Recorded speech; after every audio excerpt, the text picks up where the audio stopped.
"We are finally wrapping up this ridiculous charade," my son Preston announced in the middle of the courtroom, wearing a smile I had never seen before. It was a cold, calculated, victorious smile. My daughter-in-law, Courtney, nodded beside him, looking satisfied, as if they had just won the Powerball lottery. I sat in silence, my hands trembling in my lap, feeling the floor opening up beneath my feet. 66 years of life, 42 years of marriage, 5 years of widowhood, and it all came down to this: sitting in a bankruptcy court, being humiliated by my own flesh and blood. Judge Miller looked up from the documents, furrowed his brow, and suddenly his expression changed completely.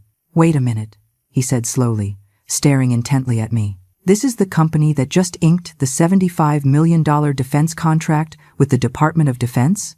A deathly silence fell over the room. "I need to see these documents again."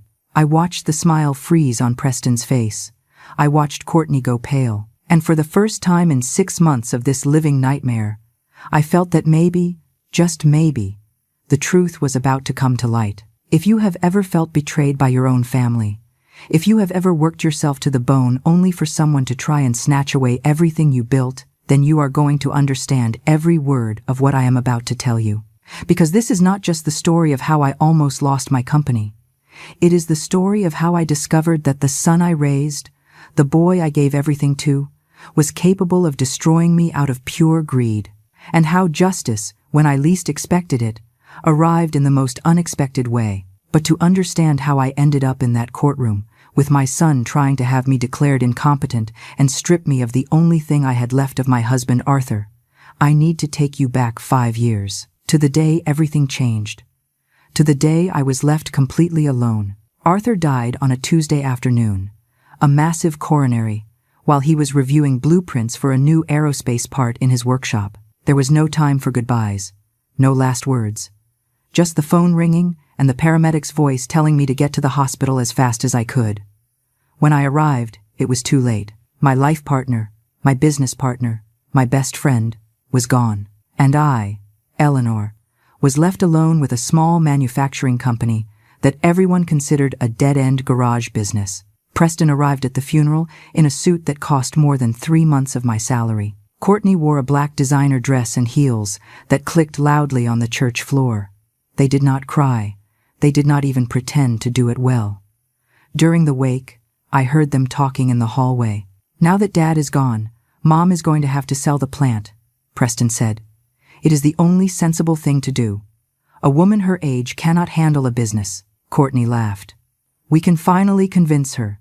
That place is worth more as real estate than as a company." I felt something break inside me. I was not just burying my husband. I was discovering that my son was already planning to bury our legacy too. That night, alone in the house we had built together, I made a decision. Arthur had dedicated 38 years of his life to that company. We had started in our garage, machining simple parts, dreaming of something bigger. Little by little, with sacrifice and grit, we became specialized suppliers of aerospace components. Small, yes, but with an impeccable reputation for precision and quality. I was not going to let all that die with him. I was not going to give Preston the satisfaction of seeing me quit. The next morning, I arrived at the factory at 5 o'clock. I put on the coveralls Arthur had given me years ago, tied my hair back, and walked onto the shop floor. The employees looked at me with a mix of surprise and respect. "Mrs. Vance," said Mike, our production supervisor for the last 15 years, "you do not have to be here. We can handle everything for now." I smiled at him, though I felt like I was crumbling inside. "Mike, this company is the only thing I have left of Arthur. If I am not here, where else am I going to be?" And so began my new life. 12 hours a day at the plant, 14 when there were urgent orders. I learned to read the contracts Arthur used to handle. I learned to negotiate with suppliers who looked at me with condescension. I learned to make tough calls, to fire people when necessary, to fight for every client, for every contract. It was not easy. There were nights I cried from exhaustion, wondering if Preston was right, if I was too old, too naive, too stubborn for this. But every time I thought about giving up, I remembered Arthur's hands over mine, teaching me to read technical blueprints. I remembered his voice saying, "Eleanor, you are stronger than you think. You always have been. and I kept going. What I did not know was that while I was fighting to keep our company alive, my own son was weaving a web to destroy me. Arthur and I met when I was just 19. He was working as a technician at a small tool and die shop, and I was a secretary at the same company. It was not love at first sight. It was something better. It was recognition, as if our souls had been looking for each other for years and finally met. We got married 6 months later, against the advice of my family, who said we were too young, too dreamy, too poor. They were right about one thing. We were dreamers. Arthur dreamed of building something of his own, something he could leave as a legacy. I dreamed of a family, of a home filled with love and laughter. For 3 years, we saved every penny. We lived in a 1-bedroom apartment, ate rice and beans 4 times a week, and had no TV or car. But we had a shared dream, and that was worth more than any comfort. When Preston, our only son, was born, I felt my life was complete. He was a beautiful baby, with Arthur's dark eyes and my small nose. We took care of him between the two of us. Arthur worked the morning shift. I worked the evening shift, so there was always someone with the baby. We could not afford a babysitter. We could not afford many things. But Preston never knew what it was to be hungry or cold. We made sure of that. 2 years after Preston was born, Arthur came home with eyes shining with excitement. He had found a small workshop for rent, almost abandoned, in an industrial park. "It is perfect, Eleanor," he told me, taking my hands. "We can start there. Machine parts, get small contracts. We can make it grow." I looked at our son sleeping in his crib, thought about the stability we had, about the risk of leaving our secure jobs. But when I saw the light in my husband's eyes, I knew I could not say no. "Let's do it," I said. "Together we can handle anything." The first few years were brutal. Arthur worked 16 hours a day in the shop. I stayed with Preston during the day, and at night I did the company books at our kitchen table. Numbers, invoices, payroll, collections. I learned everything from scratch. There were months when we did not know if we were going to be able to pay the rent on the shop. There were weeks when our dinner was a peanut butter and jelly sandwich because every dollar went directly back into the business. Preston grew up seeing all this. He grew up seeing his father come home with hands stained with oil, exhausted but smiling when we landed a new contract. He grew up seeing me work until the early hours of the morning, calculating margins, calling clients, begging for payment extensions. I thought we were teaching him the value of hard work, of perseverance, of sacrificing for a dream. Now I realize that perhaps we taught him something completely different. When Preston was 10, the company finally began to stabilize. We landed a major contract with an aerospace manufacturer that needed precision parts. Arthur hired our first employee, then the second, then the third. We moved to a bigger house in the suburbs.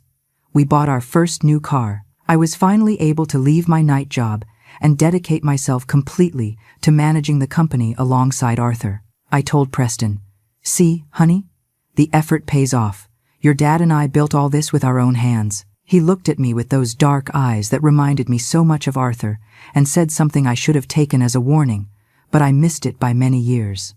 "Mom, there are faster ways to make money." He was 10 years old. 10 years old. And he already thought our path had been too slow, too hard, too humble. As he grew, the gap between Preston and us became more evident. He wanted brand-name clothes.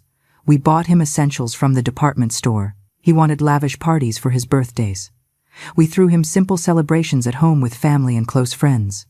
He was ashamed that his parents had calloused, grease-stained hands. "My friends say, you guys look like blue-collar workers," he told us once when he was 14. Arthur laughed and showed him his hands. "That is because we are blue-collar workers, son, workers who built their own business. There is no shame in that." But for Preston, there was. Huge shame. When it was time for college, we offered to send him to a good state university. We had enough savings, but he wanted a private, prestigious, expensive university. "All my friends are going there," he insisted. "I cannot go to some state school." Arthur refused. With what that tuition costs, we could expand the factory, hire more people, get better equipment. Be reasonable, Preston. My son did not speak to us for 2 weeks. In the end, we reached a compromise. He would go to the state university, but he would study business administration. That way you can help us with the company when you graduate, I said hopefully. He did not answer. He already had other plans that I could not see. In college, Preston changed completely. He hung out with the children of important executives. From families with old money, he started dressing differently, speaking differently, looking at us differently. When he came home, which was less and less frequent, he criticized everything. The outdated decor, our old cars, the simple food I cooked. Why don't you hire an interior designer? Why don't you buy a Mercedes? Why does Mom cook instead of ordering takeout? He asked with disdain. Arthur tried to reason with him. Son, we have enough money to live well, but we also have responsibilities. Employees who depend on us, contracts to fulfill, investments to make in the company. We do not spend on unnecessary luxuries, Preston scoffed. That is why you are never going to be truly rich. You do not understand how real money works. He met Courtney in his senior year. She came from a wealthy family. Her father was a partner at an investment firm. The first time he brought her home, I saw how she looked at our place with barely concealed contempt. How she wrinkled her nose when I served my special casserole. How she whispered things to Preston that made him laugh while he looked at us. At their wedding, which Courtney's parents paid for because they insisted on having it at a 5-star hotel we could not afford, I heard her mother tell a friend, "It is a shame Preston comes from such a modest family, but he is different. He has ambition." I said nothing. I smiled, hugged my son, and wished him happiness. But something cracked in my heart that day. Arthur squeezed my hand during the ceremony. Maybe when he has his own family, he will understand what we did for him, he whispered. I wanted to believe it. God knows I wanted to believe it. But deep down, I knew we had lost our son long before. We had lost him to a world that valued appearances more than character, easy money more than honest work, status more than love. And now, 5 years after Arthur's death, that son was standing before a judge trying to take away everything his father and I had built with our own hands. The first 6 months after Arthur's death were the hardest of my life. I was not only dealing with the grief of losing the love of my life, but also the tremendous responsibility of keeping the company afloat. Every morning I woke up at 4:30, made myself a black coffee, and reviewed the day's orders before the sun came up. The employees respected me, but I could see the doubt in their eyes. Could a 61-year-old woman, without formal technical training, really keep an aerospace manufacturing company running? I asked myself that question every night before sleeping. Preston showed up at the factory 3 weeks after the funeral. He arrived in his imported car, with Courtney by his side, both dressed as if they were coming from an important corporate board meeting. Mom, we need to talk, he said, without even saying hello. He led me into the office that had been Arthur's, the office where I now spent 14 hours a day, and closed the door. I have been reviewing the company finances, he began, as if he had the right to do so. The situation is not sustainable. Dad kept this running by sheer willpower, but without him, this is going to collapse. I have contacts with investors who are interested in buying the land and the equipment. We could get a good price. I felt my blood boil. This company is not for sale. Preston, your father dedicated his life to building it, and I am going to honor that legacy. Courtney chimed in with that sweet, poisonous voice she had. Eleanor, be realistic. You do not have the experience or the energy to run this. It is better to sell now than wait for everything to crumble and be worth nothing. I stared at her. This conversation is over. I have work to do. Preston turned red with anger. You are being stubborn and irrational. I am going to stop you from throwing everything Dad built into the garbage out of your stupid pride. He stormed out, slamming the door. That was the first sign that my son was not going to give up easily. Over the next few months, I started noticing strange things. Calls from old clients canceling orders without a clear explanation. We were told the company was having financial trouble. One of them told me, when I insisted on knowing the reason, that the current owner did not have the capacity to meet deadlines. I had not had a single delay. Every order went out on time, with the same quality as always. Someone was spreading rumors. I hired an accountant to audit the finances because I was starting to doubt myself. Mrs. Vance, he told me after 2 weeks of analysis, your company is perfectly healthy. In fact, your profit margins have improved in the last few months. I do not know who is telling you that you have problems, but they are lying. I felt relief and rage at the same time. Relief because I was not going crazy. Rage because I knew exactly who was behind this. At family gatherings, which were becoming increasingly tense, Preston started making comments about my mental health in front of other relatives. "Mom is very stressed lately," he would say with fake concern. "Sometimes she forgets things, gets confused with dates. I worry that she is alone handling so much." I would protest, but he would smile condescendingly. "Don't get mad, Mom. It is normal at your age. That is why you should seriously consider retiring." Courtney would add her poison. "We saw her the other day at the grocery store and she seemed lost. Right, babe? She didn't remember where she had left the car." It was a lie. A complete lie. But she said it with such conviction that some relatives looked at me with pity. One day, Mike called me into the office, alarmed. "Ma'am, you need to see this." He showed me an email he had received from someone claiming to be from our company's human resources department. The email instructed supervisors to prepare for an imminent change in management because the current owner would be declared incompetent. "I know you would never send something like this," Mike said. "But this went to all the supervisors. Someone is trying to create chaos." We traced the email. It had been sent from a fake account, but the IP address traced back to a coffee shop near Preston's office. It was not definitive proof, but it was enough for me. I confronted my son on the phone. "I know what you are doing, Preston. I know you are trying to sabotage me." He laughed. "Mom, you are paranoid. Maybe you do need professional help. Courtney knows a good geriatrician who could evaluate you." I hung up, shaking with fury. Things got worse. Surprise inspections started arriving at the factory. OSHA, the EPA, tax audits. Every week, it was something different. We always passed the inspections because our operation was spotless, but every visit meant lost time, added stress, nervous employees. "It is like someone is constantly reporting us," our corporate lawyer commented. "Someone who knows exactly how to create problems without there being any real violations." One afternoon, going through the company mail, I found a letter that froze my blood. It was a notification that our line of credit with the bank had been canceled. I immediately called the manager, someone Arthur and I had worked with for 15 years. "I am so sorry, Eleanor," he said uncomfortably.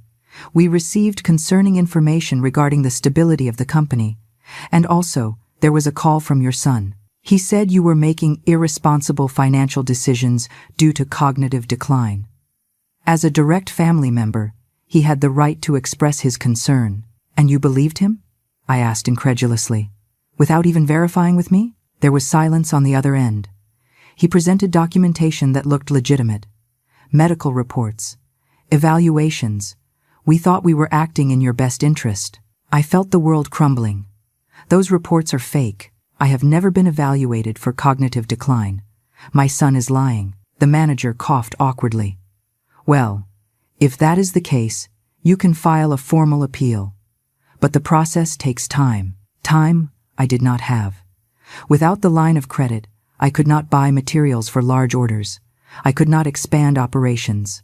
I was financially strangled. That night, alone in my house, I cried for the first time since Arthur's funeral. Not tears of sadness, but of helplessness and betrayal. My own son was systematically destroying me. And he was doing it in such a calculated, legal way that I did not know how to stop him. But then I remembered something Arthur had told me years ago, when we were facing a difficult client who tried to stiff us on a payment. "Eleanor, cruel people always underestimate those they consider weak. That is their greatest weakness. Let them underestimate you, and then show them who you really are." I wiped my tears. Preston thought he had me cornered. He thought I was just a confused old woman who would surrender to his harassment campaign. He did not know that every suspicious call, every fake email, every unjustified inspection, I was documenting everything. Dates, names, evidence. I was building a file. If my son wanted war, he would get it. But it would be a war he never saw coming. I quietly hired a lawyer specializing in corporate fraud. I showed him everything I had collected. He whistled low.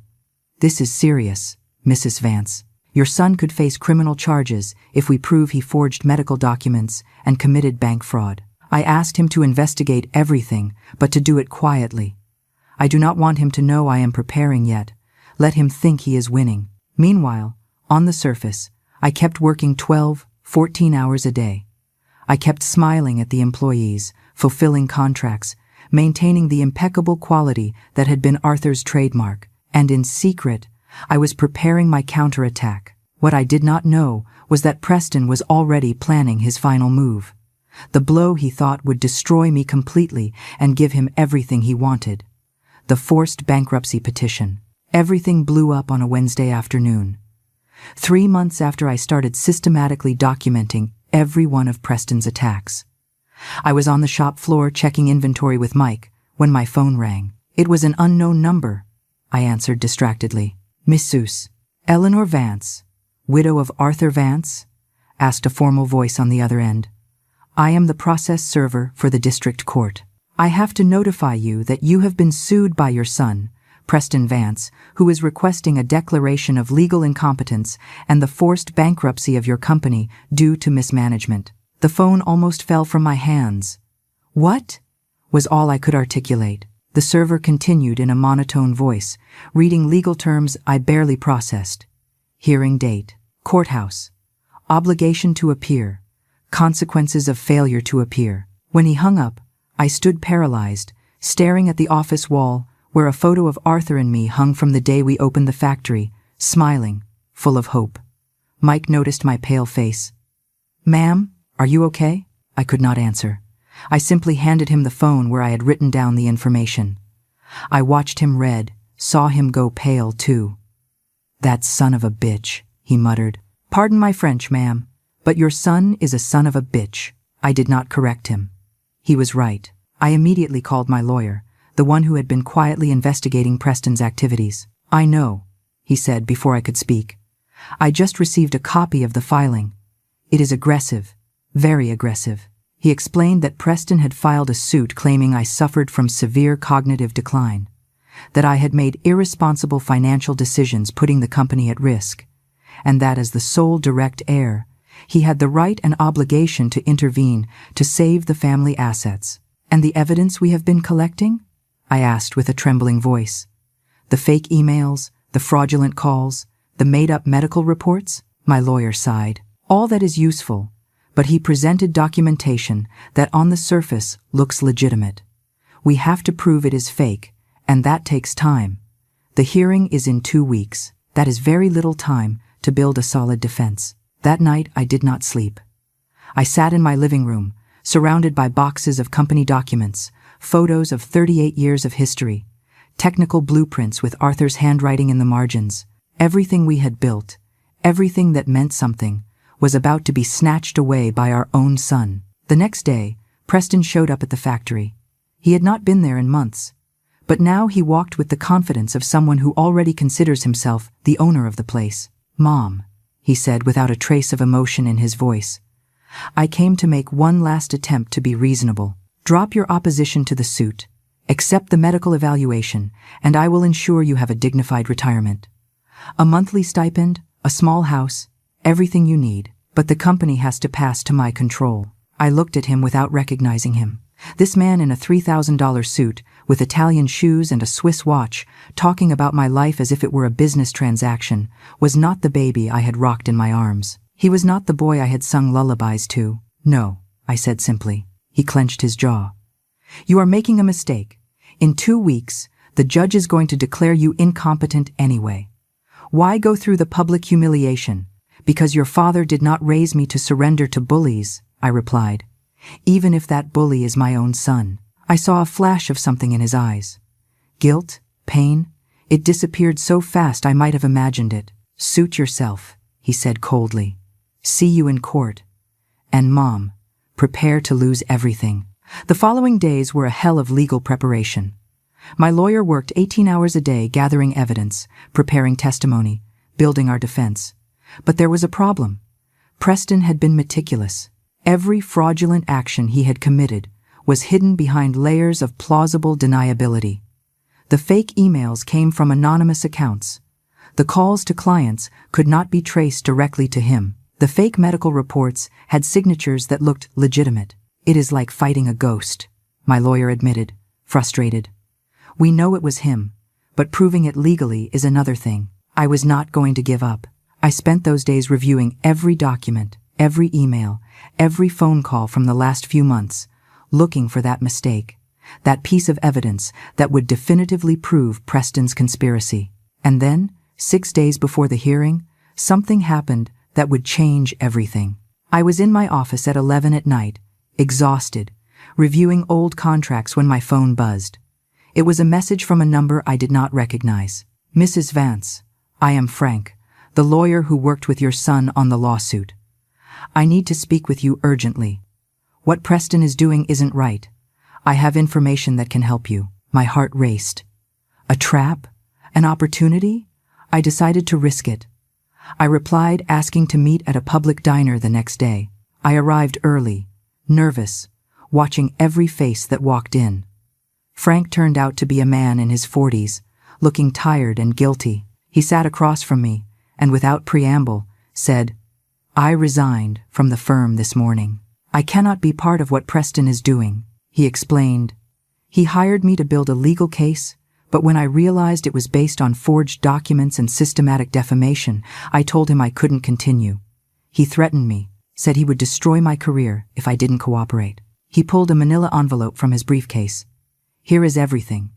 Recordings of conversations where Preston admits the medical reports are fake. Emails where he instructs Courtney to call your clients, pretending to be a concerned employee. Bank transfers showing he paid someone to forge your signature on documents. Everything." I took the envelope with trembling hands. "Why are you doing this? Why help me?" Frank looked at me with sadness. "Because my mother died last year. I never had the chance to tell her how much I admired her, how much I appreciated her sacrifices. When I see what Preston is doing to you, a woman who worked her whole life to give him everything, I cannot be part of that. My conscience won't let me." That night, my lawyer and I went through every page in the envelope. It was pure gold, irrefutable evidence, admissible in court, proving every point of our defense. Preston had not just tried to take the company, he had committed fraud, forgery, and conspiracy. He could face criminal charges, but there was more. Among the documents, I found something that made me cry with rage and sadness simultaneously. A series of messages between Preston and Courtney discussing what to do with the company once they got it. "We sell the land immediately," Courtney wrote. "Liquidate the equipment. With luck, we get $2 million. We buy the penthouse in the gated community and forget about that filthy factory forever." Preston replied, "Perfect. Mom will never know the company was worth a lot more. By the time she realizes, we'll have already spent the money." It was not just greed. It was pure cruelty. He planned not only to steal the company, but to destroy it, erase Arthur's legacy, and spend the money on luxuries while I lived deceived, thinking they had saved something. I closed my eyes and felt Arthur's presence beside me. I could almost hear him whisper, "Now you have them, my love. Now show them who you are." But there was one last thing my lawyer discovered 3 days before the hearing, something even Frank did not know. While investigating the company's financial movements, he found that days before Preston filed the bankruptcy suit, I had received an official notification from the Department of Defense. They had accepted our proposal for a 5-year contract to manufacture critical components for aerospace systems. $75 million. The biggest contract in the history of our company. The notification had arrived in my email, but a physical copy had also been mailed to the company address. That copy never reached my hands. We checked the reception logs. Someone had signed for it and taken it. The signature was illegible, but the date matched the one day Preston had visited the factory in the last 6 months. He knew. He knew about the $75 million contract, and yet he filed the bankruptcy suit, alleging the company was not viable. It was not just fraud. It was economic sabotage on a massive scale. My lawyer looked at me with a mixture of awe and anger. "Mrs. Vance, when the judge sees this, Preston won't just lose the lawsuit. He could go to prison." I nodded slowly. Part of me, the mother who still lived in some corner of my heart, felt pain for what I was about to do to my son. But the woman Arthur had loved, the fighter who had built a company from scratch, knew exactly what she had to do. "Let justice be done," I said firmly. "Whatever the cost." The day of the hearing dawned cold and gray. I woke up at 4 in the morning after barely 2 hours of restless sleep. I stared at the ceiling of my bedroom, the same room I had shared with Arthur for 42 years, and felt his absence like a physical pain in my chest. "I wish you were here," I whispered to the darkness. "I wish you could see what our son has become." I got up, showered, and took out of the closet the gray dress I had worn to Arthur's funeral. It was somber, dignified, appropriate. I pulled my hair back into a simple bun. I wore no jewelry except my wedding ring. I wanted the judge to see exactly what I was, a 66-year-old woman who had worked her entire life, not a senile old lady incapable of handling her own affairs. My lawyer picked me up at 7. During the ride to the courthouse, we went over the strategy one more time. "They are going to attack first," he explained.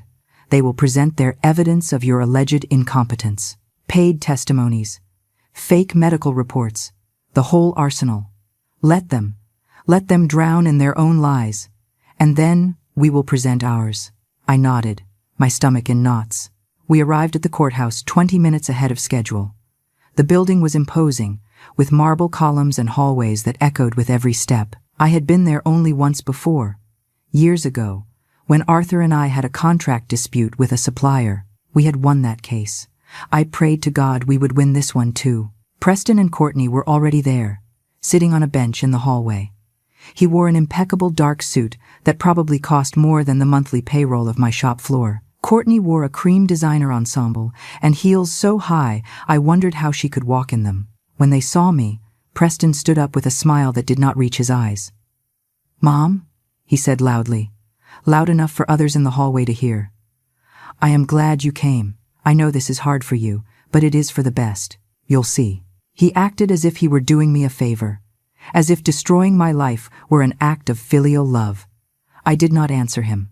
I simply walked into the courtroom with my head held high. I heard Courtney whisper something to Preston, and they both laughed.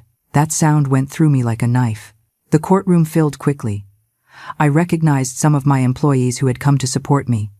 Mike, our foreman, Norma, the accountant, others who had worked with Arthur and me for years. Their faces showed concern and loyalty. On the other side, Preston had brought some of his business friends, people I did not know, likely to give the impression he had community support. Judge Miller entered at 9 o'clock sharp. He was a man of about 55, with gray hair and a serious expression that revealed nothing. "All rise," the bailiff announced. "Court is now in session. Case number 2847. Preston Vance versus Eleanor Vance. Petition for declaration of incompetence and involuntary bankruptcy." Preston's lawyer was a man I did not know, a large man with a booming voice who began his opening statement with a narrative designed to make me look like a confused, stubborn old woman. "Your Honor," he began, "we are here because a concerned son is trying to save his father's legacy from the mismanagement of a woman who, with all due respect, no longer has the mental faculties to run a complex enterprise." For the next hour, they presented their case. They brought in a supposed doctor who testified he had evaluated my behavior from a distance and detected signs of cognitive decline. They brought in an accountant who claimed the company finances showed erratic and irresponsible decisions. They even brought in a witness who claimed to have seen me confused in the grocery store, unable to remember where I had parked my car. It was all a lie. It was all theater. But they presented it with such conviction, with so much seemingly legitimate documentation, that I saw the judge taking notes with an increasingly serious expression. I felt panic starting to climb up my throat. What if he believed them? What if our evidence was not enough? Preston took the stand. Under oath, he looked at the judge with eyes feigning pain and concern. "Your Honor, I love my mother. Everything I am doing is for her own good. Since my father died, I have watched her deteriorate. She forgets important appointments, makes decisions without consulting anyone, refuses to listen to professional advice. The company my father built is on the verge of collapse because of her stubbornness." He paused, as if it pained him to continue. "I know she thinks I am betraying her. But someday, when she is in a safe place, well cared for, I hope she understands I did this out of love." I wanted to scream. I wanted to jump up and call him a liar, a manipulator, a traitor. But my lawyer squeezed my arm gently. "Wait," he whispered. "Not yet." Courtney also testified, with tears that looked real running down her perfectly made-up cheeks. She spoke of how she had seen me lost at family gatherings, how I repeated the same stories over and over, how she had found spoiled food in my kitchen because I supposedly forgot the dates. "It is painful to watch someone you love fade away like this," she said with a broken voice. "But Preston is doing the right thing, even if it is hard." Judge Miller listened to everything intently. When Preston's lawyer finished his presentation, he looked toward our table. "Does the defense wish to present its case?" My lawyer stood up. "Yes, Your Honor. And I believe what we are about to show you will completely change your perspective on this case." We started slowly, methodically. We presented real medical records from my primary care physician of the last 20 years, showing I had never been diagnosed with cognitive decline of any kind. The doctor testified via video conference. "Mrs. Vance is in excellent mental health for her age. Sharp, coherent, perfectly capable of making complex decisions." Then we presented the company's financial statements, audited by an independent firm. "The company is not only healthy," the auditor explained, "but has improved its profit margins by 18% since Mrs. Vance assumed full control. This is not the profile of incompetent management." I saw the confidence on Preston's face beginning to slowly fade. But the best was yet to come. My lawyer approached the bench with an envelope. "Your Honor, I will now present evidence that this lawsuit is not an act of filial love, but a calculated attempt at fraud and theft." He opened the envelope and began pulling out documents one by one. The recordings of Preston admitting the medical reports were fake. The emails instructing Courtney to sabotage my relationships with clients. The bank transfers to the person who forged documents. Preston's face went from confident to pale in a matter of seconds. "Your Honor," his lawyer stammered, "we do not know where this alleged evidence came from. It could be forged." My lawyer smiled. "Everything has been verified by forensic experts. We have sworn affidavits from the audio technician, who confirmed the authenticity of the recordings, from the document specialist who verified the emails, and from the bank that confirmed the transfers." And then came the moment I had been waiting for. My lawyer pulled out the last document. "Your Honor, there is one more detail the court must know. Mr. Preston Vance has filed this suit, alleging that his mother's company is bankrupt, that it is unviable, that it is on the verge of collapse." He paused dramatically. Could Mr. Vance then explain why, 3 days before filing this suit, his mother's company signed a contract with the United States Department of Defense worth $75 million? The silence in the room was absolute. Absolute. You could hear the hum of the fluorescent lights. Judge Miller looked up sharply from the documents he was reviewing. "Excuse me?" he said, his voice full of disbelief. $75 million? My lawyer nodded. "Exactly, Your Honor. A 5-year contract for the manufacture of critical aerospace components.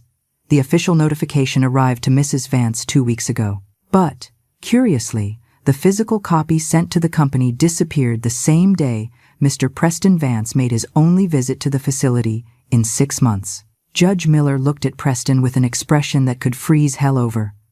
"Wait a moment," he said slowly, every word loaded with authority. "This is the company that just inked the $75 million defense contract?"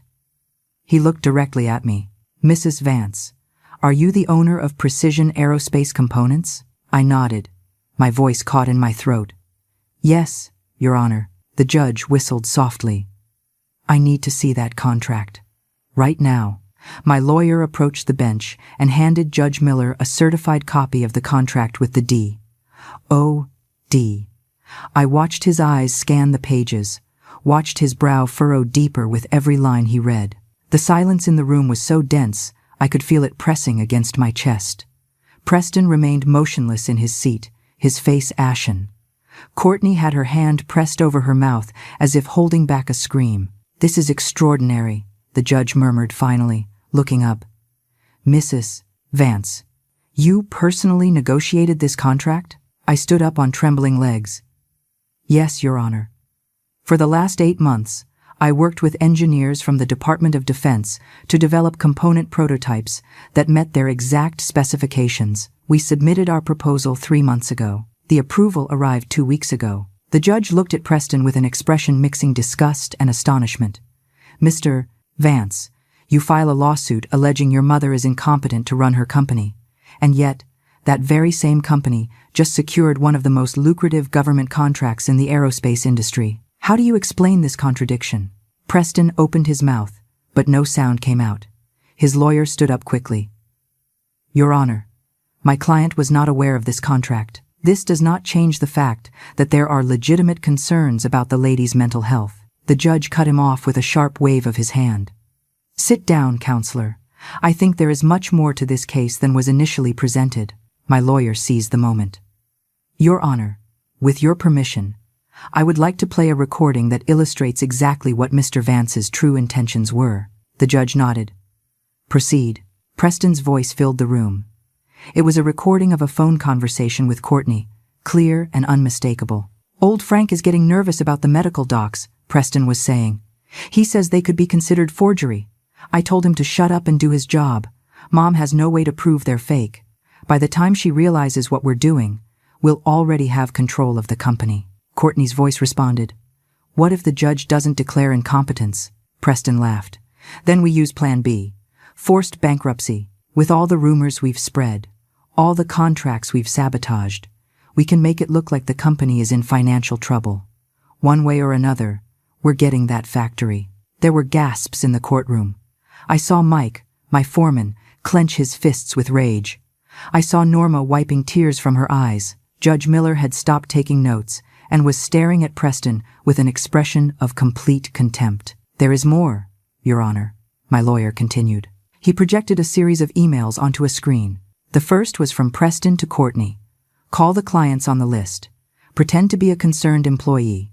Tell them Mom is having episodes of confusion, that there have been errors in orders. Don't use your real name. The next was from Courtney to Preston. Called 6 clients today. 3 canceled their orders. The others said they'd think about it. This is working better than we expected. Another email. This one from Preston to someone identified only as J. I need medical reports indicating cognitive decline for a 61-year-old woman. They have to look legit. Seals and doctor signatures. I'll pay you $5,000 for the full package. The response. Done. Sending them tomorrow. Make sure the payment is in cash.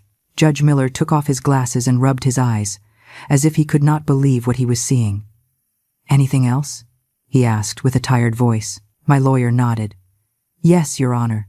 This. He projected a text message conversation between Preston and Courtney from just 3 weeks ago. Courtney wrote, Did you see your mom got a big government contract? What are we going to do? Preston replied, I already intercepted the physical copy that came to the plant. She only has the email notification. We're proceeding with the lawsuit as planned. Once we have control, that contract is gold.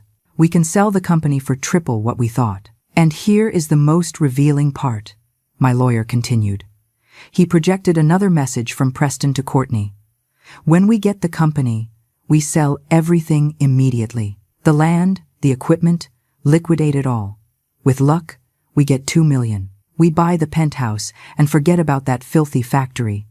Mom will never know the company was worth a lot more with the government contract. The silence that followed was devastating. I looked at Preston, and for the first time in this entire nightmare, I saw something in his eyes that might have been shame. But it vanished so quickly that perhaps I only imagined it. Courtney was crying now, but they were not tears of acting. They were panic tears of someone who just realized her world is about to collapse. Judge Miller stood up slowly. Everyone in the room rose as well. Mr. Vance, he said with a voice trembling with controlled anger. In my 25 years on the bench, I have seen many unpleasant cases, but rarely have I seen something as calculated, as cruel, as completely despicable as what has just been revealed in this courtroom. He looked Preston directly in the eye.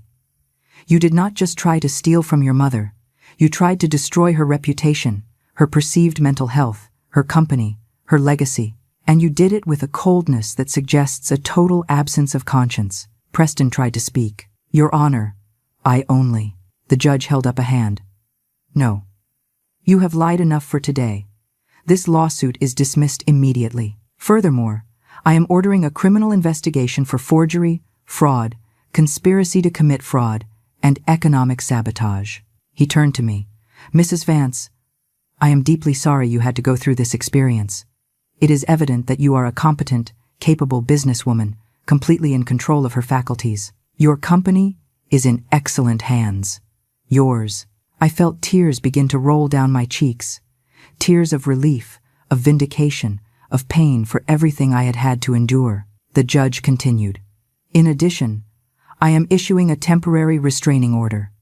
Mr. Vance, you cannot approach your mother, her company, or any of her employees while the criminal investigation lasts. If you do, you will be arrested immediately. Preston stood up, swaying. You can't do this. She is my mother. I have rights. The judge cut him off. You waived those rights when you decided to betray her in the vilest way possible. Bailiff, escort Mr. Vance out of my courtroom. And, Mr. Vance, I strongly suggest you hire a criminal defense attorney. You are going to need one.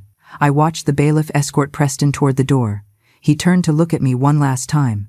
There was no arrogance now, no cold, calculating smile. Just a man finally realizing he had destroyed everything that mattered out of pure greed. Mom, he started to say, but I could not hear any more. I looked away. Courtney ran after him, sobbing, her high heels clicking on the marble floor of the courtroom, the doors closed behind them. And for the first time in 6 months, I felt I could breathe completely. The days after the trial were strangely quiet. I went back to the factory expecting to feel relief, peace, maybe even joy. But what I felt was a deep, painful void. I had won the legal battle. Yes, I had exposed Preston for who he really was. I had saved the company. But I had also lost my son. And as much as I tried to convince myself that he had lost me first, a mother's pain does not understand logic. Mike found me in the office 3 days after the trial, staring out the window toward the shop floor where Arthur had spent so many hours. Mrs. Vance, he said softly, we are all very happy you won, but you don't look happy. I turned to him with a smile I knew wasn't convincing. I'm fine, Mike. Just tired. He shook his head. With all due respect, ma'am, you are not fine, and it is okay not to be fine. What your son did to you, no one should have to go through that. He was right. I wasn't fine. I slept poorly, ate worse. Every time my phone rang, part of me hoped it was Preston calling to apologize, to explain, to say it had all been a terrible mistake. But my phone remained silent. He didn't call, and I didn't know if that relieved me or shattered me even more. And then the real retaliation began. A week after the trial, my lawyer called me, his voice tense. Eleanor, I need you to come to my office immediately. Something has come up. I arrived 30 minutes later, heart racing. He showed me a series of articles that had appeared on business blogs and social media. Six-year-old businesswoman accused of manipulating judge with crocodile tears. Concerned son, victim of vengeful mother and corrupt judicial system. Justice or theater? The Vance case raises questions about generational bias in courts. I felt dizzy. Who is writing this? My lawyer pointed at the articles. These are paid posts. All appeared in the last 48 hours. Someone is spending a lot of money on a smear campaign against you. I didn't need to ask who. Preston wasn't going to give up just because he lost in court. The articles got more vicious. Anonymous comments appeared on my Facebook page, calling me a bitter old woman who poisoned her own son against his father. On the company page, fake 1-star reviews started popping up. Company mismanaged by senile owner. Terrible quality. Doesn't fulfill contracts. Don't trust this company. It's bankrupt. I had to hire an online reputation management firm to fight the avalanche of defamation. Every day was a new battle. We deleted a fake comment, and 5 more appeared. We reported a fraudulent review, and 10 new ones sprung up. It was exhausting, infinite, demoralizing. But the worst came 2 weeks after the trial. I received a call from the Department of Defense. Mrs. Vance, said the contracting officer with a formal voice, we have received concerning information about your company. Allegations of administrative instability, legal disputes, questions about your capacity to fulfill the terms of the contract. We need you to come to Washington for a formal review of your contractor status. I felt the world stop. Who provided you with that information? I asked with a trembling voice. I cannot reveal our sources, responded the officer, but the allegations are serious enough to require investigation. If you cannot dispel these concerns, the contract could be revoked.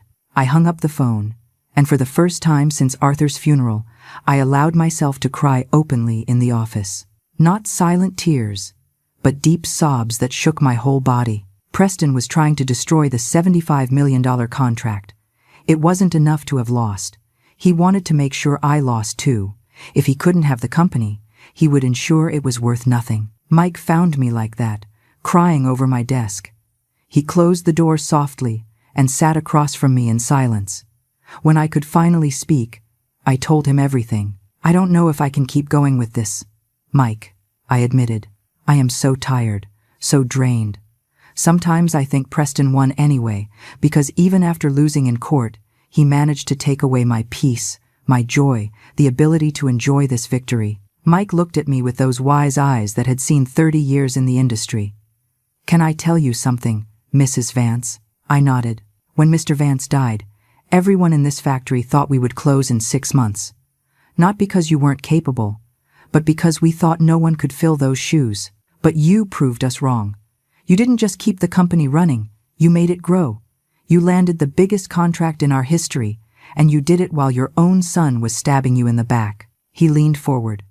Mr. Vance told me something once that I never forgot. He said, Mike, Eleanor is stronger than me, and she doesn't even know it. The day she discovers it, there will be nothing that can stop her.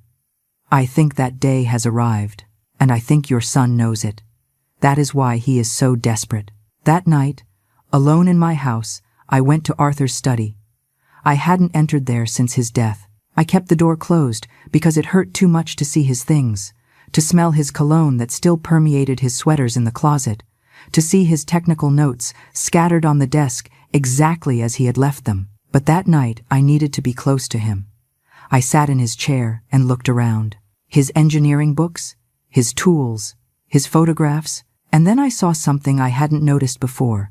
In the corner of his desk, under a stack of papers, was an envelope with my name written in his handwriting.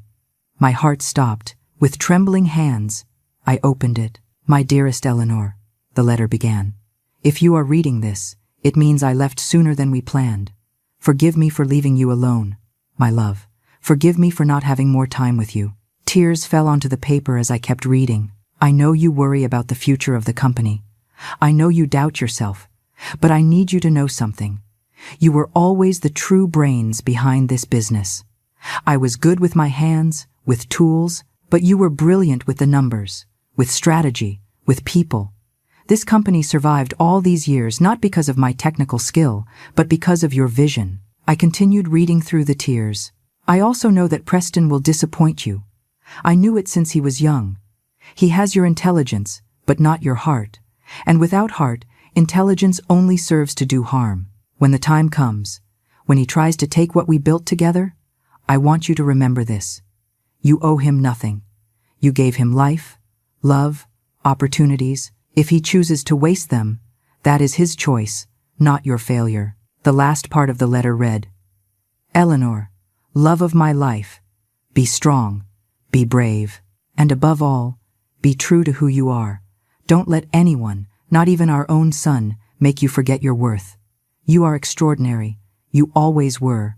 I love you forever, Arthur. I held the letter against my chest and cried until there were no more tears left. And then, slowly, I felt something change inside me. Arthur was right. I had allowed pain and betrayal to weaken me. I had allowed Preston to steal my strength, but no more. I stood up, tucked the letter carefully into my purse, and picked up the phone. I called my lawyer. Prepare a countersuit, I said with a firm voice.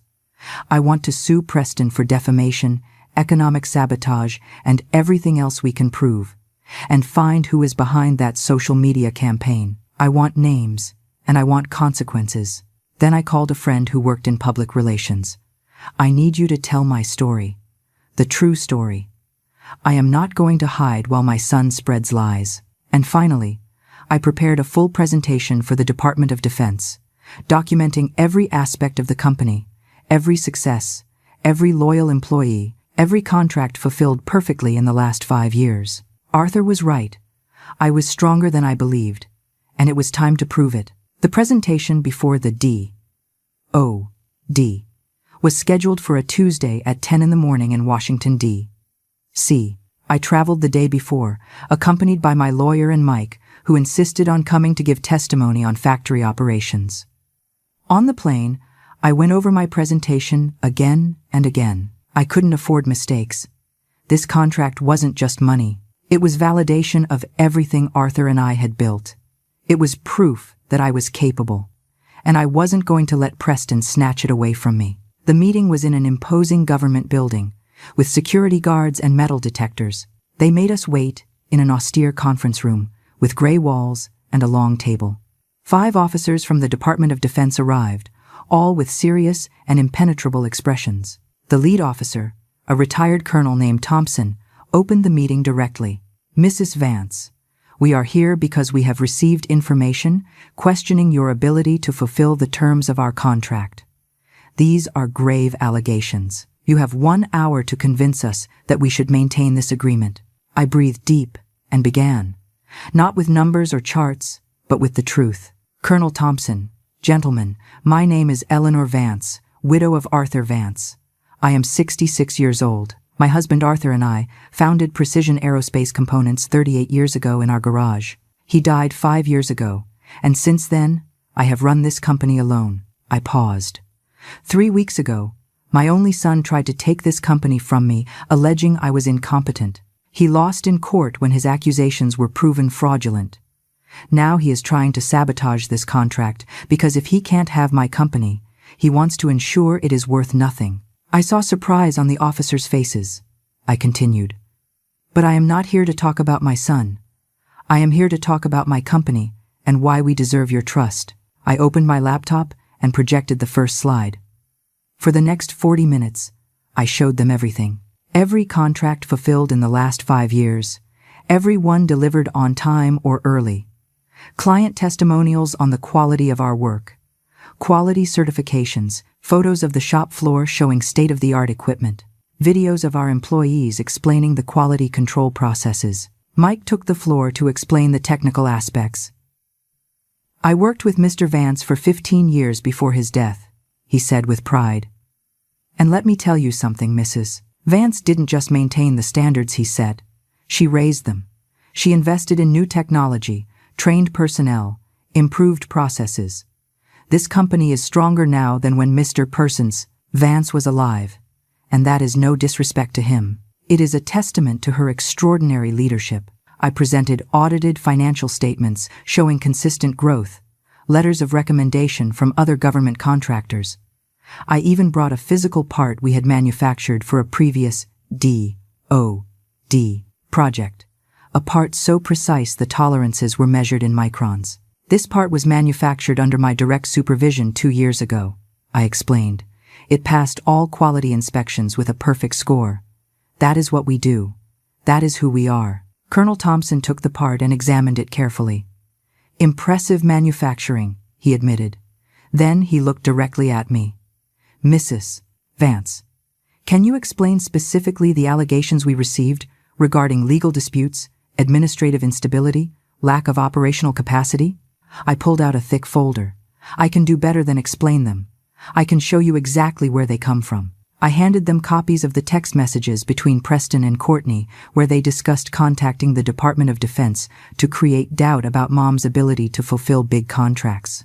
I showed them phone records proving Preston had called the department's contracting office 3 times in the last week using a fake name. "My son is trying to destroy this contract out of revenge," I said clearly. "Not because my company is incapable, not because there are real problems, but because a judge exposed him as a fraud and now he wants to punish me. But I am not going to allow his corruption to stain the reputation my husband and I built over nearly 4 decades." There was a long silence. The officers exchanged glances. Finally, Colonel Thompson spoke. "Mrs. Vance, we need a moment to discuss this in private. Could you wait outside?" My heart was beating so hard I thought it would be heard throughout the room. We went out and waited in the hallway. 15 minutes, 20, 30. Every minute felt like an hour. Finally, they called us back. Colonel Thompson was standing and, to my surprise, smiling. "Mrs. Vance, we have reviewed your entire presentation and have reached a unanimous conclusion." He paused a beat that seemed to last forever. "Not only are we going to keep the contract, we are going to expand it. Your company has demonstrated exactly the kind of excellence, integrity, and resilience we look for in our contractors. And frankly, anyone who can handle what you have handled in the last few months can handle anything we ask of them." I felt my knees go weak. Mike had to hold me by the arm. "Really?" was all I could say. The colonel nodded. "Really. And furthermore, we are going to file a formal complaint against whoever tried to interfere with our contracting processes using fraudulent information. That is a federal crime." I left that meeting feeling like I could fly. I hadn't just saved the contract. I had expanded it. I had proven to the Department of Defense, to my employees, to myself, that I was capable, that I was strong, that I deserved every ounce of success I had achieved. But there was still unfinished business with Preston. Back home, my lawyer had been busy. He filed a massive countersuit against Preston and Courtney for defamation, fraud, economic sabotage, and intentional damage to business relations. The amount we were asking for was $2 million, exactly the amount they had planned to get by selling my company. We also discovered who was behind the smear campaign on social media.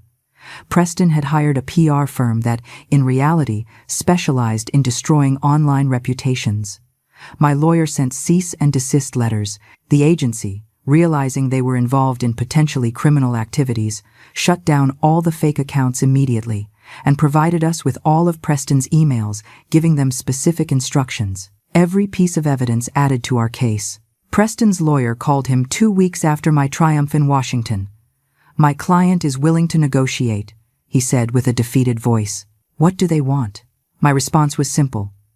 A full public apology, restitution of all legal costs, and that Preston and Courtney sign a permanent agreement where they waive any future claim on my company or my estate. Furthermore, if they ever defame me, my company, or my employees in any way again, the automatic fine is $500,000 per incident. The lawyer stuttered. That is very harsh. Your client tried to steal my company, destroy my reputation, and ruin my deceased husband's legacy," I replied coldly. "Consider yourself lucky I am not asking for him to go to prison, although I still could, depending on what the district attorney decides." 3 days later, I received the public apology. Preston posted it on his Facebook, LinkedIn, on all his social media. "I want to publicly apologize to my mother, Eleanor Vance, widow of Arthur Vance, for the false accusations I made against her and her company, Precision Aerospace Components. My actions were wrong, unjustified, and caused significant harm to a woman who deserved none of this. I accept full responsibility for my behavior and its consequences." It wasn't enough. Nothing would be enough to heal the pain he had caused. But it was something. It was acknowledgement. It was him admitting to the world that he had been wrong and I had been right. The criminal charges were filed by the district attorney. Preston faced up to 5 years in prison for forgery and fraud. His lawyer negotiated a plea deal, 2 years of probation, 500 hours of community service, and a fine of $100,000. He was also banned from participating in any business involving government contracts for 10 years. His corporate career, which he had valued so much over his family, was destroyed. Companies don't hire executives with a history of fraud. Courtney left him 3 months later, taking half his assets in the divorce. I heard he had to sell his penthouse, his luxury car, everything he had valued more than his own mother. Part of me, the mother who never completely dies no matter how much you are hurt, felt pain for him. But the woman Arthur had loved, the fighter who had saved her company against all odds, knew this was justice, not revenge. Justice. It has been 2 years since that day in court. 2 years since my son tried to destroy me and ended up destroying himself. 2 years since I discovered a strength inside me I didn't even know existed. I am sitting in my office, the same office where Arthur spent so many hours dreaming of our company's future. But now the view from the window is different. Where there was once a modest workshop, there is now a modern facility of 160,000 square feet. We employ 120 people, triple what we had when Arthur was alive. The Department of Defense contract was not only fulfilled perfectly, but it led us to land 4 additional contracts. Last year, our revenue exceeded $20 million. But the numbers aren't what makes me smile every morning when I get to work. It is seeing Mike, now Vice President of Operations, training the new generation of engineers. It is seeing Norma, our accountant, proud to manage a company that now requires a full finance department. It is knowing that 120 families depend on the jobs we have created, and that each of those families sleeps soundly, knowing their source of income is solid. I used part of the profits to create something Arthur had always dreamed of, the Arthur Vance Foundation for Advanced Manufacturing Education. We award scholarships to young people from low-income families who want to study engineering. Every year, 10 students receive full tuition, internships at our company, and mentorship. The first generation of scholars graduated last month. Seeing their faces full of hope and gratitude reminded me why all this matters. At the entrance of the factory, I installed a bronze plaque. It has a photograph of Arthur with his trademark smile, his grease-stained hands, his eyes shining with pride. Beneath it reads, Arthur Vance, 1952 to 2020. Founder, visionary, beloved husband. He built with his hands, dreamed with his heart, inspired by his example. His legacy lives in every part we manufacture, in every life we touch, in every dream we make come true. Every morning, when I arrive at work, I touch that plaque gently. Good morning, my love, I whisper. And I swear sometimes I can feel his presence, proud of what we have achieved. And Preston? I haven't spoken to him in 2 years. I know from mutual acquaintances that he is working as an independent consultant, that he moved into a modest apartment, that Courtney married a more successful businessman and no longer contacts him. I know that sometimes he drives past the factory, looking at what could have been his if he had chosen love over greed. 3 months ago, I received a letter from him, the first direct communication since the court case. I opened it with trembling hands, not knowing what to expect. Mom, it began, with shaky handwriting I didn't recognize. I know I have no right to write to you. I know I don't deserve your forgiveness, but I need you to know that not a day goes by that I don't regret what I did. Not for the consequences I faced, but because I finally understand what I lost. I didn't lose a company. I lost the most extraordinary woman I have ever known. I lost my mother. The letter continued for 3 pages. He talked about therapy, about facing his greed and arrogance, about finally understanding the values Arthur and I had tried to teach him. It ended with, I don't expect you to forgive me. I don't expect to be part of your life again. I only hope that someday you can remember me as I was as a child, before I lost myself, and that you keep that version of me in some corner of your heart. I love you, Mom. I have always loved you, even when my greed wouldn't let me see it. Preston. I cried when I read that letter. I cried for the boy he had been, for the man he had become, for the years we had lost. I haven't replied to him yet. I don't know if I ever will. Forgiveness is not something that can be forced, and the wound he left is deep. But I kept the letter in my desk drawer, next to Arthur's last letter. Maybe someday I will be ready to build that bridge. Maybe not. For now, I am at peace with the uncertainty. What I do know is this. I will not allow the pain Preston caused to define the rest of my life. I will not allow his betrayal to poison the years I have left. I have built something beautiful from the ashes of that betrayal. I have proven that a 66-year-old woman can not only survive but thrive. That age does not determine capacity. That strength does not come from muscles, but from character. Last week, a business magazine interviewed me.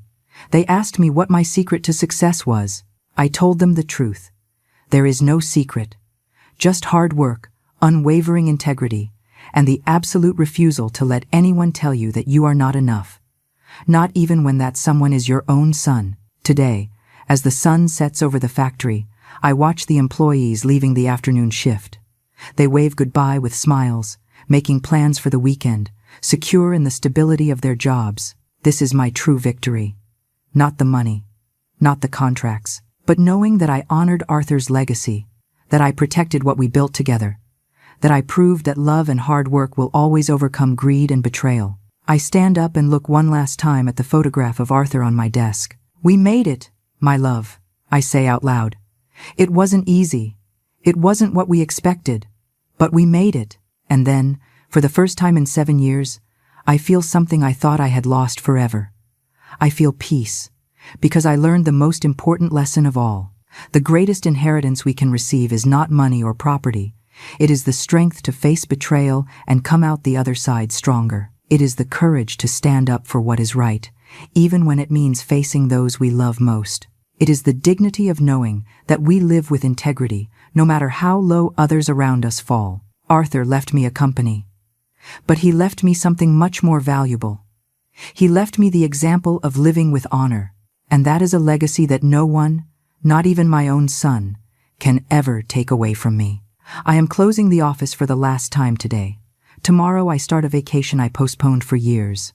I will travel to the places Arthur and I always dreamed of visiting, but never had time for. I will take his ashes with me and scatter them in the mountains he loved so much. And when I return, I will keep building. I will keep dreaming. I will keep proving that it is never too late to be strong, to be brave, to be exactly who you were meant to be. This is my story. The story of how I almost lost everything and discovered I already had everything I needed inside me.